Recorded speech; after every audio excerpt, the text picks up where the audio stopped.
은혜 받으실 하나님의 말씀은 신약전서 마태복음 21장 18절로 22절의 말씀 되겠습니다. 합독합니다.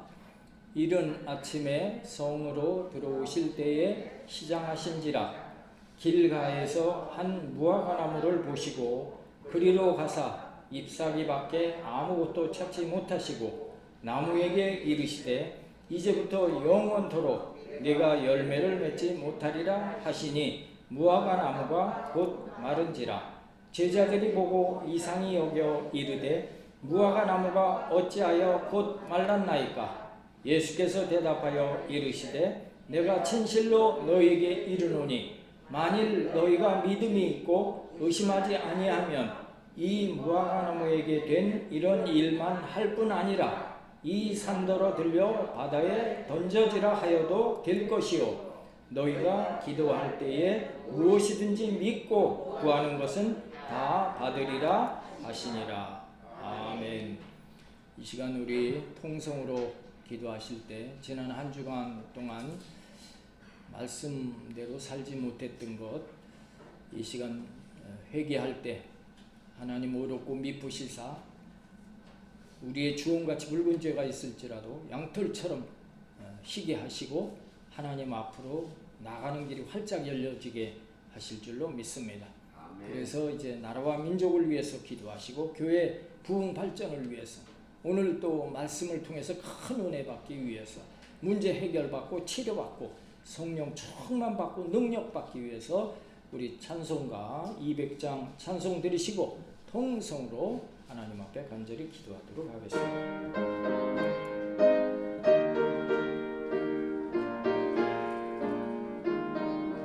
주의 피로 이룬 샘물 참 깊고 넓도다. 구원하는 거신 능력 다 찬송할지라. 찬송하세 주의 보혈 죄의 깊이 빠진 이 몸 그 피로 씻어 밝히는 죄악 세상 이김으로 거룩한 길 가는 나의 마음 성전 삼고 주께서 계시네. 찬송하세 주의 보혈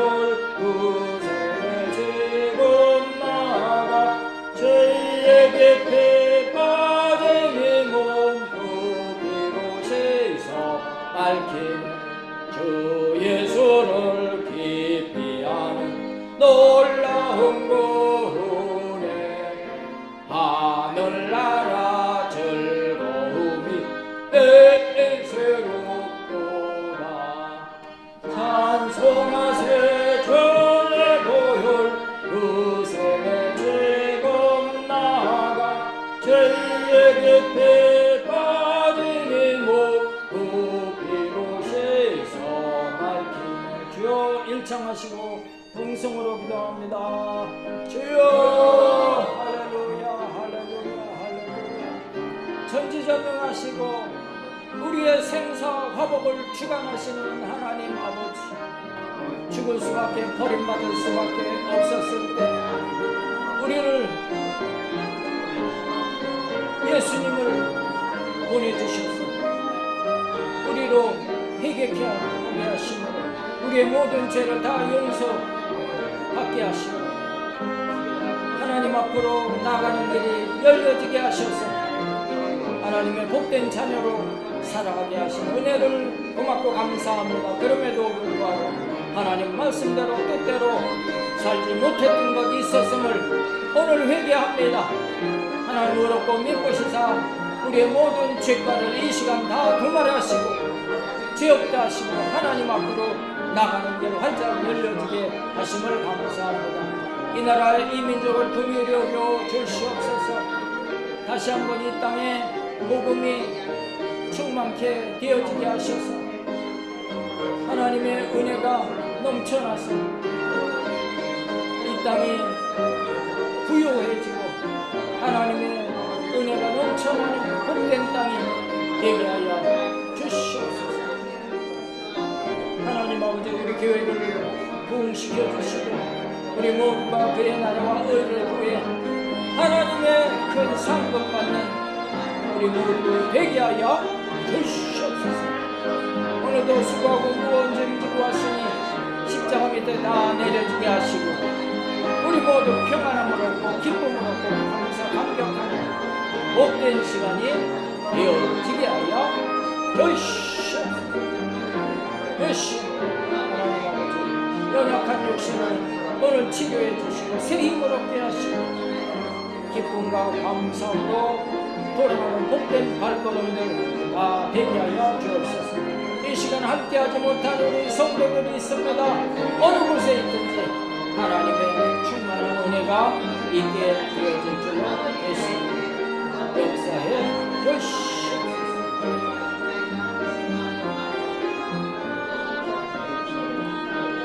죄악 세상 이김으로 거룩한 길 가며 나의 마음 성전 삼고 주께서 계시니 찬송하세 주의 보혈 그 손에 지금 나아가 죄의 깊에 빠진 이 몸 그 피로 씻어 맑히는 주 예수를 깊이 아는 놀라운 그 은혜 하늘나라 즐거움이 내세로 찬송하세 주의 보혈 그 손에 지금 나아가 죄의 깊에 빠진 이 몸 그 피로 씻어 맑히네. 전지전능하시고 이 시간도 살아 역사하시는 하나님 아버지, 우리가 죄인 되었을 때 말씀대로 살지 못한 것이 죄인즉 죄의 삭슨 사망이라 영원히 죽을 수밖에 버림받을 수밖에 없었을 때 하나님께서 세상을 이토록 사랑하사 독생자를 보내시고 죄 없으신 하나님의 아들 예수님께서 낮고 천한 사람의 몸을 입고 이 땅에 오셔서 죄 없이 사시다가 흉악한 죄수들이 달리는 형틀에 우리 대신 달려 돌아가심으로 단번에 우리의 모든 죄를 청산케 하시고 값없이 믿음으로 죄 없다 하시고 우리로 하나님 자녀 되게 하심을 감사합니다. 아멘. 그럼에도 불구하고 우리가 못나고 어리석어서 말씀대로 하나님 뜻대로 살지 못했던 것 너무나 많았음을 고백드렸습니다. 아멘. 하나님께서 우리의 모든 죄가를 예수님의 그 십자가 보혈로 다시금 씻어주셔서 의롭다함을 얻어 하나님 앞으로 나아가는 길이 활짝 열려지게 하심을 믿습니다. 하나님 아버지, 이 나라 이 민족을 긍휼히 여겨 주시옵소서. 다시 한번 이 땅에 그리스도의 은혜의 복음이 전파되게 하시고 북녘 땅에도 복음이 들어가서 남북한이 십자가로 통일되고 하나님의 더 큰 은혜가 이 민족 이 나라에게 넘쳐나게 하여 주시옵소서. 아멘. 오늘도 수고하고 무거운 짐 지고 왔습니다. 십자가 밑에 다 내려지게 하여 주옵시고 평안과 기쁨과 소망과 감사가 넘치는 시간이 되게 하여 주시옵소서. 아멘. 하나님 아버지, 땅끝까지 복음 전하는 복된 성도들 되어져서 그의 나라와 의를 구할 때 모든 것을 너희에게 더하여 주리라 하신 말씀이 이루어지게 하여 주시옵소서. 아멘. 하나님 아버지, 오늘 우리에게 더 큰 은혜가 임하게 하시고 또 연약한 육신이 치료받게 하시고 성령 충만받고 능력받아서 기뻐하며 즐겨하며 돌아가는 우리 복된 발걸음들 다 되게 하심을 믿사오고 우리를 구원하신 예수님 이름 받들어 간절히 기도드리옵나이다. 아멘. 오늘 좋은 일이 일어납니다. 오늘 좋은 일이 일어납니다. 할렐루야. 우리 황봉구 안수 집사님 좋은 일이 일어납니다. 아멘. 오늘 본문 말씀을 중심으로 해서 열매 없는 무화과 나무를 저주하신 예수님, 이런 제목으로 은혜를 나누겠습니다.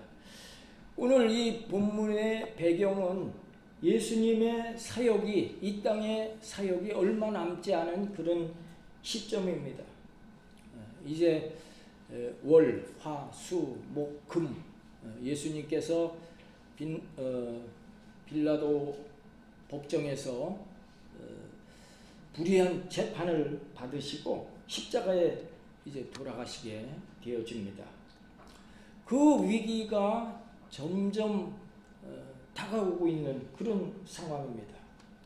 오늘 본문 앞에 보면 예수님께서 어린 나귀를 타시고 예루살렘 성에 들어오십니다. 한 번도 사람이 타보지 않은 어린 나귀 새끼입니다. 스가랴 9장 9절에 예언되어진 말씀을 예수님께서 그대로 이루고 계신 것입니다. 그래서 이스라엘 백성들은 늘 어린 나귀 새끼를 타고 오실 분이 언제 오실까, 그분을 고대하고 있었던 것입니다. 그러던 차에 마침내 예수님께서 나귀 새끼를 타시고 이제 예루살렘 성전으로 들어오시게 된 것입니다. 적어도 우리 생각에 왕으로 오실 분이라면 당당하게 건장한 백마를 타고 씩씩하게 격에 맞게 들어오셔야 할 텐데, 사람이 한 번도 타보지 아니한 나귀 새끼, 작은 어린 나귀 새끼를 타고 예수님께서 들어오시는 것입니다. 그럴 때 굉장히 특이한 모습인 것입니다. 사람들이 금방 저분이 바로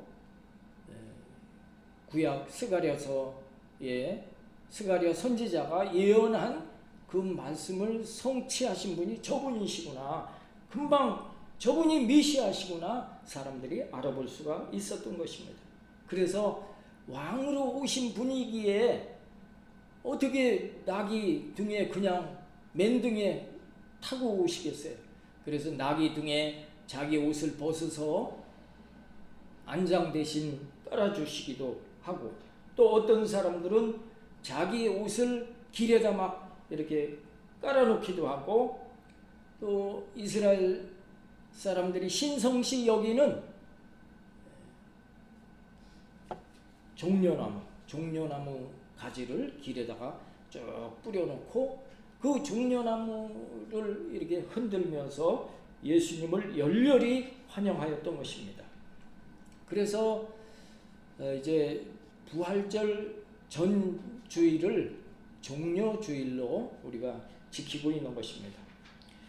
예수님께서 이 땅의 마지막 그리고 한 주간에 많은 고난을 당하셨기에 이제 월화수목 금요일까지 고난 주간으로 지키게 되는 것입니다. 이스라엘의 3대 절기가 6월절, 77절, 수장절입니다. 이 3대 절기 때에는 남자는 모두 예루살렘 성전을 순례를 하고 와서 제물을 바치고 자기의 죄를 용서함 받고 그곳에 일주일간 머물다 이제 돌아가게 되는 것입니다. 그래서 낮에는 성전을 찾아 나가서 예를 갖추고 밤에는 성전 밖으로 나가서 숙박을 하고 들어오는 것입니다. 오늘 본문은 6월절의 첫날을 지키고 이제 밖에 나와서 잠을 자고 예수님 일행도 이른 아침부터 성전을 향해 출발한 그런 상황인 것입니다. 그래서 예수님께서 아직 조반을 아침 식사를 하지 않으신 상태였기 때문에 시장하셨습니다. 그러던 차에 길가에 무성한 무화과 나무가 있는 것이 보여져서 그곳에 가서 먹을 것이 있는가 살펴봤더니 전혀 먹을 것이 없고 입만 무성했던 것입니다. 그 모습을 보고 예수님께서 무화과 나무를 향하여 이제부터 영원히 내가 열매를 맺지 못하리라 말씀하시자 무화과 나무가 곧 말라버렸던 것입니다. 그 모습을 보고 제자들이 깜짝 놀랐습니다. 아니 어떻게 이렇게 싱싱하던 아주 무성한 무화과 나무가 금방 이렇게 말라 죽을 수 있습니까? 하고 예수님께 묻는 장면인 것입니다. 그것이 마태복음 21장 21절과 22절 되겠습니다. 우리 같이 합독합니다. 예수께서 대답하여 이르시되 내가 진실로 너희에게 이르노니 만일 너희가 믿음이 있고 의심하지 아니하면 이 무화과 나무에게 된 이런 일만 할 뿐 아니라 이 산더러 들려 바다에 던져지라 하여도 될 것이요 너희가 기도할 때에 무엇이든지 믿고 구하는 것은 다 받으리라 하시니라. 아멘. 오늘 예수님께서는 금방 말라 죽은 이 무화과 나무를 통하여 제자들에게 두 가지 교훈을 해 주시고 싶었던 것입니다. 먼저 예수님께서 기도의 위력을 가르쳐 주셨습니다. 이 산더러 들려 바다에 던져지라 하여도 될 것이요 너희가 기도할 때에 무엇이든지 믿고 구하는 것은 다 받으리라 말씀하셨던 것입니다. 얼마나 기도의 위력이 대단합니까? 그런데 오늘날 과학이 눈부시게 발달하다 보니까 기도의 능력을 비과학적인 것으로 평가절하하는 경향이 있습니다. 과학이면 다 할 수 있다. 그렇습니까? 과학이 다 할 수 있지 못합니다. 아무리 과학이 발달했다 할지라도 과학으로 할 수 없는 일들이 아직도 얼마나 많습니까? 열왕기하 19장에 보면 아수르의 랍사게 왕이 이스라엘의 히스기야 왕에게 사신을 보내서 하나님을 비방하며 항복하라는 항복 문서를 보냈습니다. 히스기야 왕은 약소국가로서 강대국 아수르에게 고스란히 수모를 당할 수밖에 없는 상황인 것입니다. 히스기야 왕으로서는 할 수 있는 일이라고는 기도하는 일밖에 다른 일이 없었던 것입니다. 히스기야 왕은 통분한 마음으로 그 편지를 성전에 가지고 올라가서 하나님 앞에 펼쳐놓고 눈물로 기도했던 것입니다. 그것이 열왕기하 19장 14절로 19절 말씀인 것입니다. 합독하겠습니다. 히스기야가 사자의 손에서 편지를 받아보고 여호와의 성전에 올라가서 히스기야가 그 편지를 여호와 앞에 펴놓고 그 앞에서 히스기야가 기도하여 이르되 그룹들 위에 계신 이스라엘의 하나님 여호와여 주는 천하 만국의 홀로 하나님이시라 주께서 천지를 만드셨나이다. 여호와여 귀를 기울여 들으소서. 여호와여 눈을 떠서 보시옵소서. 사내립이 살아계신 하나님을 비방하러 보낸 말을 들으시옵소서. 여호와여 아수르 여러 왕이 과연 여러 민족과 그들의 땅을 황폐하게 하고 또 그들의 신들을 불에 던져 싸우니 이는 그들이 신이 아니요 사람의 손으로 만든 것 곧 나무와 돌 뿐이므로 멸하였나이다. 우리 하나님 여호와여 원하건대 이제 우리를 그의 손에서 구원하옵소서. 그리하시면 천하 만국이 주 여호와가 홀로 하나님이신 줄 알리이다 하니라. 아멘.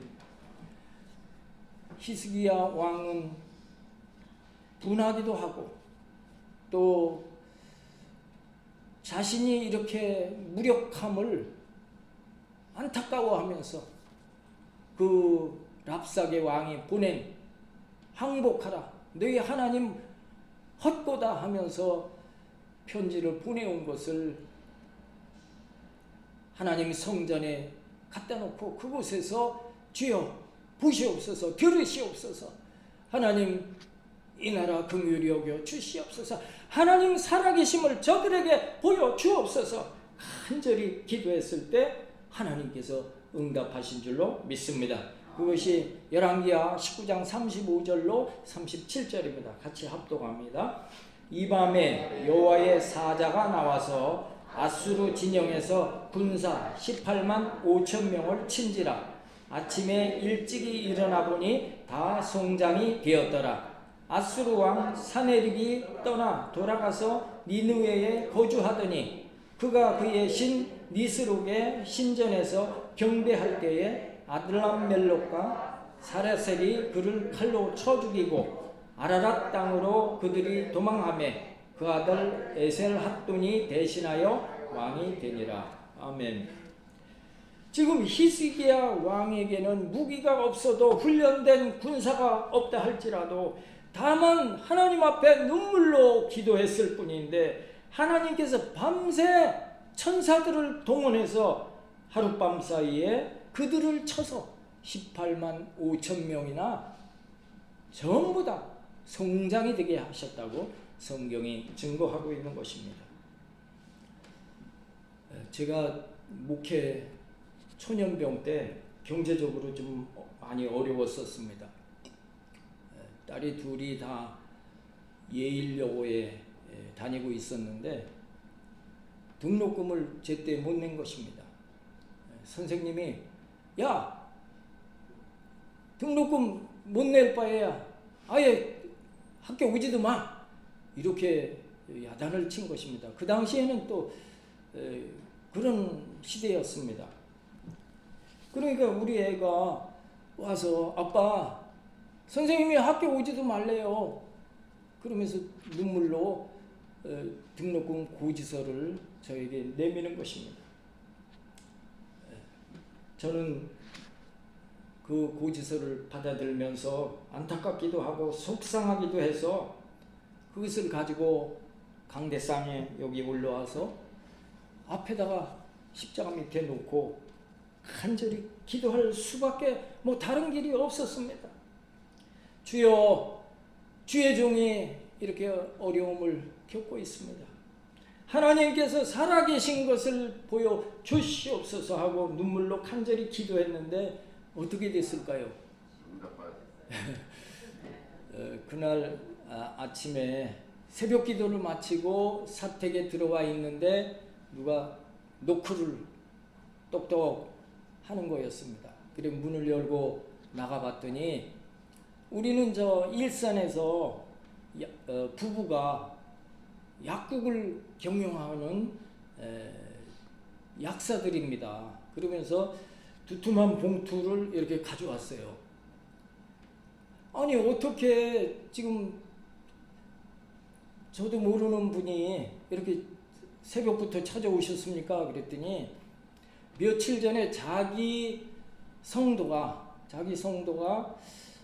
봉일천에 순복음교회가 하나, 거기는 순복음도 아니에요, 순복음교회가 하나 개척을 했는데 거기 우리 친구분이 거기 이제 처음 나갔나 본데 그 교회가 좀 어려운 것 같아요. 그 얘기를 들었는데 그날부터 잠을 못 자더라는 거예요. 잠이 안 오더라는 겁니다. 잠을 자려고 해도 그냥 잠이 안 오고 자꾸 귓가에 하나님의 음성이 들리는 것 같더래요. 그 교회를 좀 가서 도와라, 그 교회를 도와라, 자꾸 그러시는 것 같아서 며칠 만에 이제 봉투를 준비해서 이제 가지고 온 겁니다. 근데 그분들이 이명래 구약 아시죠? 이명래 구약. 이명래 구약 종이에다가 이렇게 까만 거 이렇게 해서 붙이면 그거 그냥 금방 낫잖아요. 곪은 거. 근데 그분도 그런 종류의 구약을 이렇게 개발을 해서 약사는 그거 팔 수가 있대요. 만들어 제조해서 팔 수가 있답니다. 그래서 그 지역에서는 굉장히 인지도가 높은 그런 구약이 되어졌고 또 그게 늘 감사해서 감사 헌물을 좀 드리고 싶은 마음이 있었다는 거예요. 그래서 이제 봉일천 어디에 있다고 하는 이야기를 듣고 아침 새벽에 찾아온 것입니다. 그래서 얘들아 오늘 학교 가 그러면서 등록금을 보낸 기억이 있습니다. 하나님은 살아계신 줄로 믿습니다. 아멘. 우리가 간절히 기도할 때 하나님께서 우리의 기도를 듣고 응답하실 줄로 믿습니다. 아멘. 너희가 기도할 때 믿고 구하는 것은 다 받으리라. 오늘 성경은 그렇게 말씀하고 있는 것입니다. 기도하면 놀라운 일이 일어나는 줄로 믿습니다.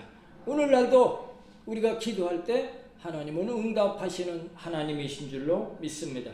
여러분들이 늘 기도하시기를 힘쓰시고 또 하나님의 이런 놀라운 은혜를 날마다 체험하며 기쁨과 감사함이 넘치는 복된 성도님들이 다 되어지시기를 예수님의 이름으로 축복합니다. 이렇게 기도할 때 무엇이든지 믿고 구하는 것은 다 받게 된다. 기도의 위력, 기도의 능력을 제자들에게 가르쳐 주시고 또 무성한 무화과 나무를 즉시 마르게 한 것은 왜 그랬을까요? 무화과 나무가 열매를 맺지 않았기 때문인 것입니다. 과일 나무를 심는 목적이 무엇이겠습니까? 열매를 거두기 위한 것입니다. 그럼에도 불구하고 과일 나무가 열매를 맺지 아니한다면 땅만 버리는 결과가 되는 것입니다. 마태복음 7장 19절에 아름다운 열매를 맺지 아니하는 나무마다 찍혀 불에 던지우니라고 예수님 말씀하신 바 있습니다. 지금 예수님께서 동행하고 있는 제자들에게 교훈하고 계신 것입니다. 너희들이 이 나무와 같이 열매를 맺지 않는 제자들이 된다면 버림받을 수밖에 없게 될 것이다. 너희들이 열매를 맺으라. 너희들이 사명 감당을 잘하는 제자들이 되라고 교훈하고 계신 것입니다. 우리에게도 교훈하고 계신 것입니다. 그러면 우리는 어떤 열매를 맺어야 될까요? 포도나무가 포도 열매를 결실하는 것처럼 무화과 나무가 무화과 열매를 결실하는 것처럼 예수 믿는 내가 예수 잘 믿는 열매를 우리가 맺어야 될 줄로 믿습니다. 말로만 예수 믿고 겉만 번지르르 한 말과 행동이 일치하지 않는 그런 신앙인이 아니고 정말 하나님 말씀을 어린아이처럼 받아들이고 아멘하고 말씀으로 행동하는 참 신앙인이 다 되어지시기를 예수님의 이름으로 축복합니다. 그리고 이어서 예수님께서 어떤 신앙인이 되어야 할까를 말씀하셨습니다. 그것이 마태복음 21장 28절로 32절인 것입니다. 우리 같이 합독합니다.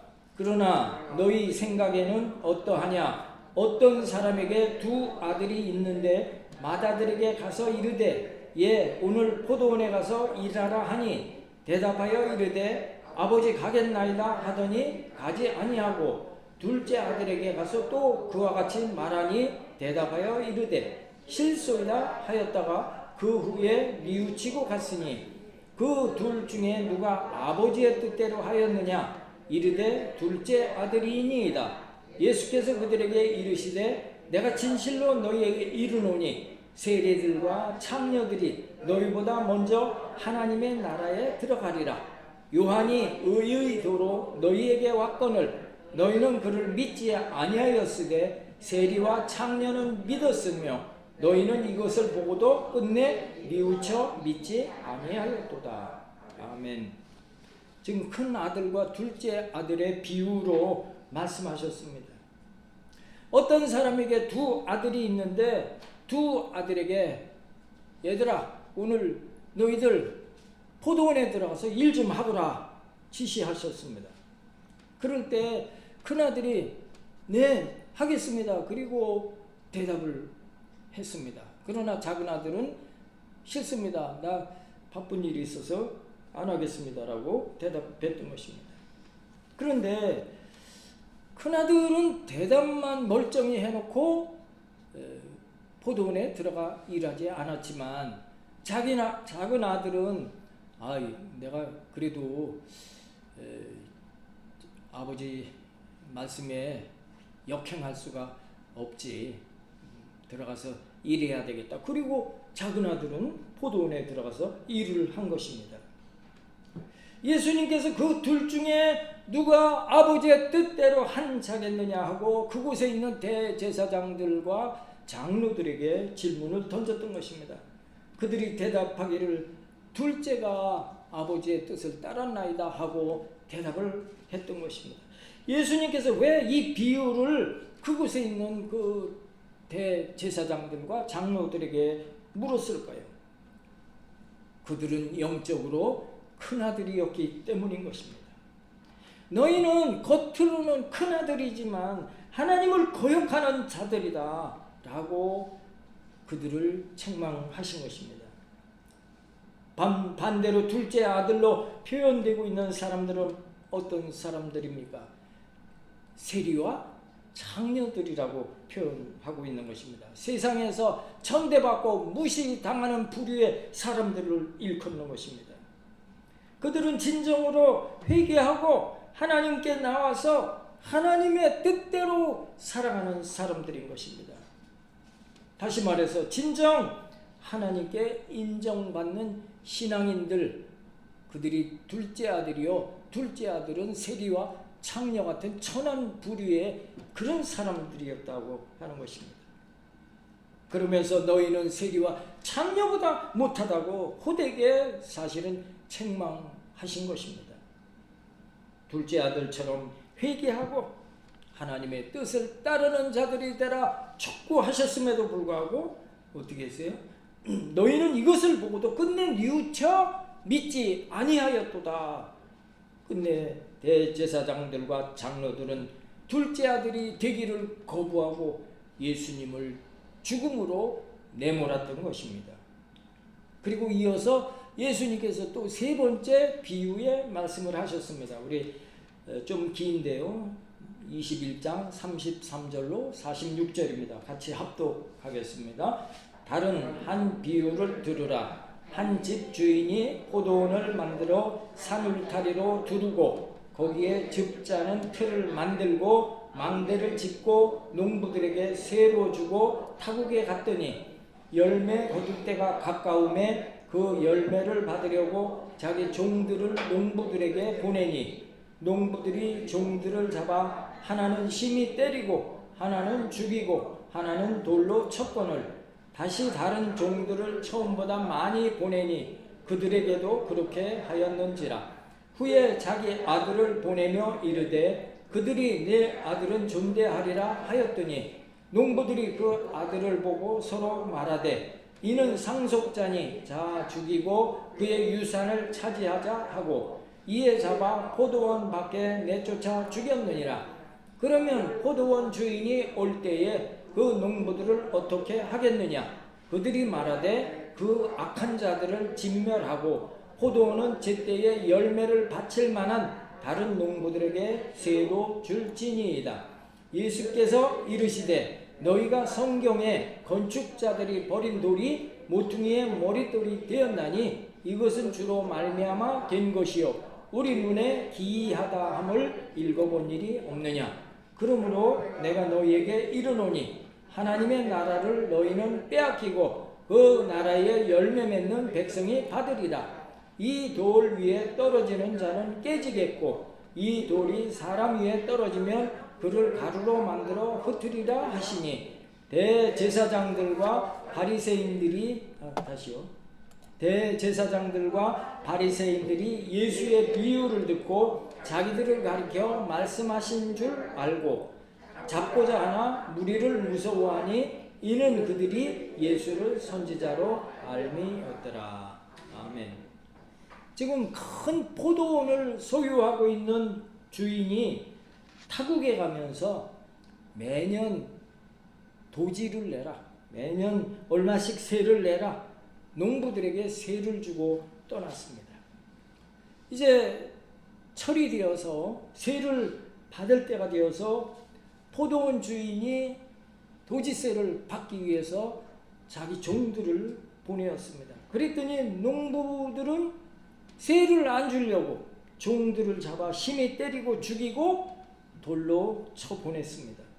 이 사실을 알고 포도원 주인은 다시 더 많은 종들을 보냈습니다. 그러자 농부들은 똑같이 때리고 죽이고 돌로 쳤다 그랬습니다. 그러자 포도원 주인은 그러면 이제 내 아들을 보내리라. 내 아들은 나의 상속자니 그들이 내 아들에게 대우하면서 그 세를 잘 낼 것이다 생각하며 보냈습니다. 그랬더니 그 농부들이 포도원 주인의 아들을 포도원 주인이 생각한 대로 잘 대우하면서 그 도지세를 내었을까요? 마태복음 21장 38절 39절 보겠습니다. 우리 같이 합독합니다.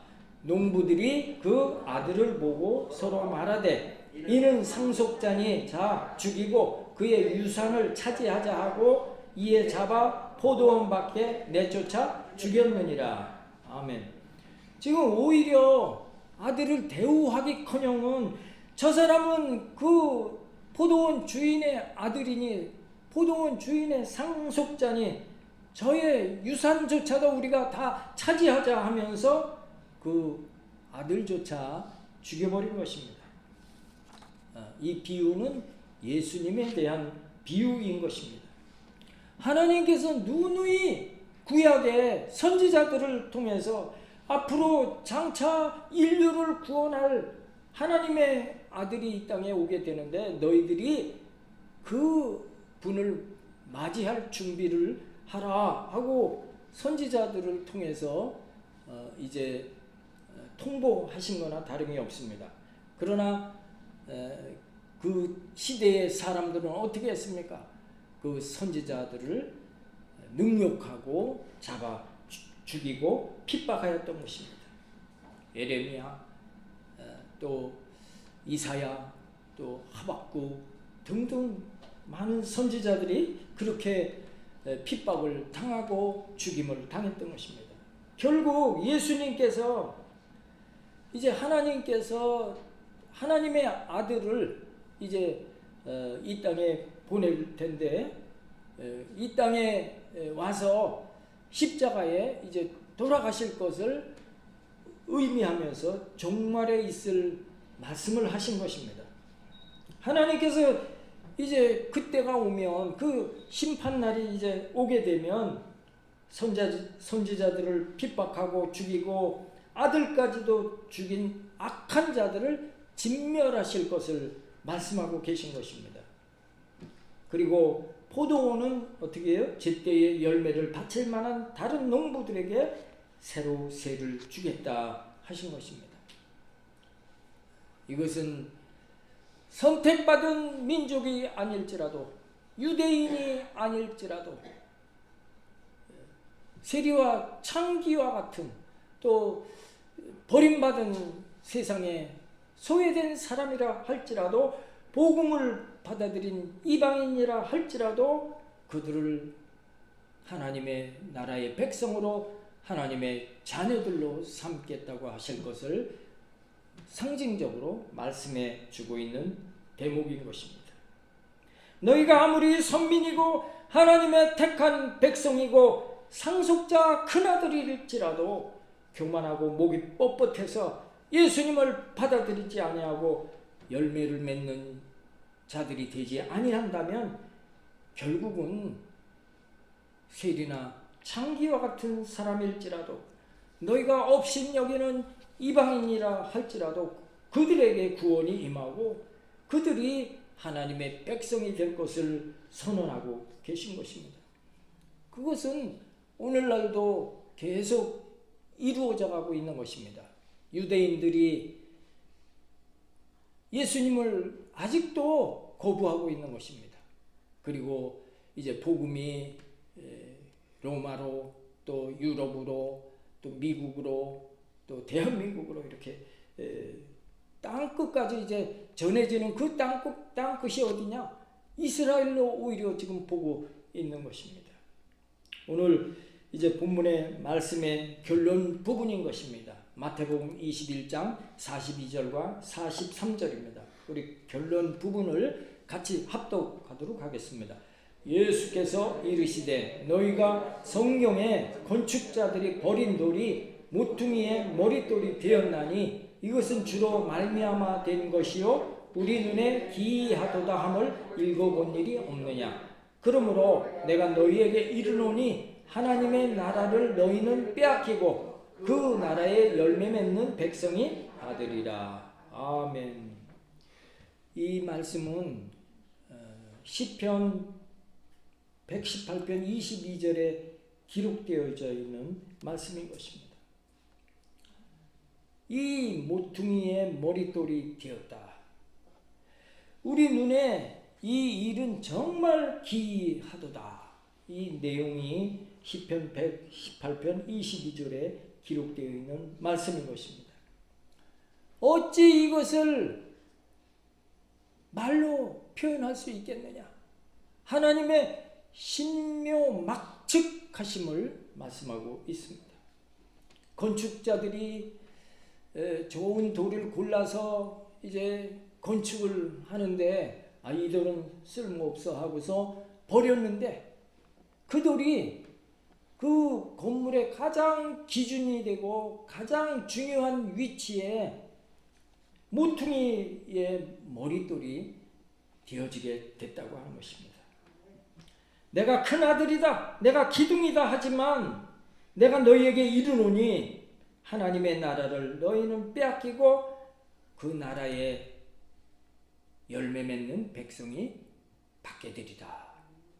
우리 출신 부분 같이 합독하겠습니다. 내가 너희에게 이르노니 하나님의 나라를 너희는 빼앗기고, 요 빼앗기는 거는 유대인들 또 기득권을 누리는 자들, 거기에 대제사장들, 장로들 말합니다. 내가 너희에게 이르노니 하나님의 나라를 너희는 빼앗기고, 다 같이요, 그 나라에 열매 맺는 백성이 받으리라. 아멘. 열매를 맺는 백성이 받게 되리라. 예.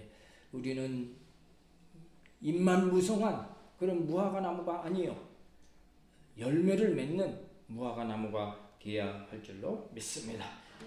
오늘 예수님께서 그 기득권자들을 향해서 책망하시면서 너희들이 정말 열매 맺는 자들이 되라 말씀하신 것입니다. 여러분이 모두 정말로 겸비하고 낮아지시고 순수하셔서 풍성한 열매를 맺는 복된 성도님들이 다 되어지시기를 예수님의 이름으로 축복합니다. 기도드리겠습니다. 전지전능하신 하나님 아버지, 오늘 말씀을 통해서 대제사장들이고 장로들일지라 할지라도 하나님 뜻을 따르지 아니하고 불순종하면 세리와 찬기만도 못하고 버림받게 될 것을 말씀하시면서 풍성히 열매 맺는 자들이 되기를 촉구하셨습니다. 오늘 우리 모두가 하나님의 뜻을 이루어 나가는, 하나님을 기쁘시게 하는 복된 성도들이 다 되어지기를 원하며 칭찬받는 성도들이 되게 하심을 믿고 우리를 구원하신 예수님 이름 받들어 간절히 기도드리옵나이다. 아멘. 오늘 우리가 말씀을 생각하면서 또 우리 가지고 온 기도 제목들로 주여 하나님 아버지, 오늘 이 시간 두세 사람이 내 이름으로 모인 그곳에 예수님 함께 하시겠다고 하셨사오매 우리의 마음의 소원 또 문제 기도하는 것들로 이루어 주시고 또 말씀대로 하나님을 기쁘시게 하는 열매 맺는 우리가 되게 해 주옵소서. 간절히 기도하도록 하겠습니다. 408장 찬송 들으시고 통성으로 기도하겠습니다.